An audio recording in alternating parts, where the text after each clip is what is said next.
பிரைஸ்ல கர்த்தருடைய சத்தம் அல்லமுள்ளது. இந்த நாளில் ஆண்டு நாம் துதிக்கலாம். பரிசுத்தமுள்ள பிதாவே, உம்மை உயர்த்துகிறோம் ஆண்டவரே. இந்த நாளிலும் கூட நீர் எங்களோட பேசும். ஆமேன்.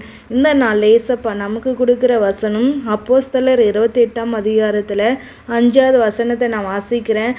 அவன் அந்த பூச்சியை தீயிலே உதறி போட்டு ஒரு தீங்கும் அடையாது இருந்தான். பாருங்க, 3, 4, 5, 6 வரலையும் பார்த்தீங்கன்னா ஃபஸ்ட்லேருந்து நீங்கள் இதில் நிறைய விளக்கம் இருக்கும். விறகுகளை பவுல் எடுத்து நெருப்பில் போடும்போது அதில் ஒரு பாம்பு இருக்குது. அந்த பாம்பு நெருப்பு அனல் உரப்பட்ட உடனே என்ன ஆயிடுச்சு? கையை கவ்விடுச்சு. அந்த விஷப்பூச்சி கையை கவ்வினோடனே அங்கே இருக்கிற ஜனங்கள் எல்லாம் இவன் எங்கே போனாலும் விடுறதில்ல, இவன் சாவு இவனை பின்தொடருதுன்னு சொல்லிட்டு அவன் எப்படி சாக போகிறான்ட்டு வெயிட் பண்ணி காத்துட்டு இருந்தாங்க.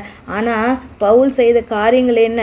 அவன் அந்த பூச்சை தீயிலே உதறி போட்டான். நம்ம வாழ்க்கையில் கூட நீங்கள் அநேக பிரச்சனைகள் வருது, பாடுகள் வருது, கண்ணீர் வருது, வியாதி வருது, வேதனை வருது, அதே மன அழுத்தத்தினால் நான் பாதிக்கப்பட்டு ஏதோ ஒரு பிரச்சனையில் நீங்கள் இருப்பீங்கன்னா அதை உங்களுக்கு அந்த பூச்சை உதறி போட்டது போல் நீங்களும் உங்கள் பிரச்சனையை உதறி போட்டுட்டு எலும்புங்க. இயேசுக்காக எலும்புங்க. ஏசப்பா உங்களை விடுதலைக்காக தான் இந்த வசனத்தை உங்ககிட்ட அனுப்பியிருக்கிறார். இந்த வசனத்தை விசுவாசிக்கும் போதே உங்கள் பிரச்சனைகள் எல்லாம் மாறும், பாடுகள் எல்லாம் மாறும், கவலைகள் எல்லாம் மாறும், கண்ணீர் எல்லாம் மாறும், வியாதி எல்லாம் மாறும். விசுவாசிங்க. விசுவாச வீரன் இயேசு ஆபிரகாமை போல நீங்களும் விசுவாசித்து இந்த பவுல் செய்த காரியத்தை போல எல்லா பிரச்சனையும் உதறுங்க. இப்பொழுதே கைகளை உதறுங்க, கால்களை உதறுங்க, உங்க பிரச்சனையை உதறுங்க. இதெல்லாம் தூக்கி நான் இயேசுவின் நாமத்தில் நெருப்புல போட்டு எரிக்கிறேன்னு சொல்லுங்க. இப்பொழுதே உங்களுக்குள்ள ஒரு விடுதலை ஏசப்பா கட்டளையிட போதுமானவராக இருக்கிறார்.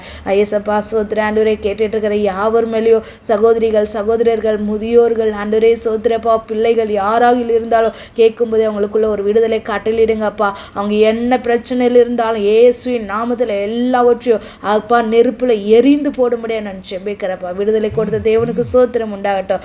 ஒவ்வொருவரையும் ஆசீர்வதிங்க, பலப்படுத்துங்க, நடத்துங்க. இயேசுவின் நாமத்தில் பிதாவே, ஆமென்.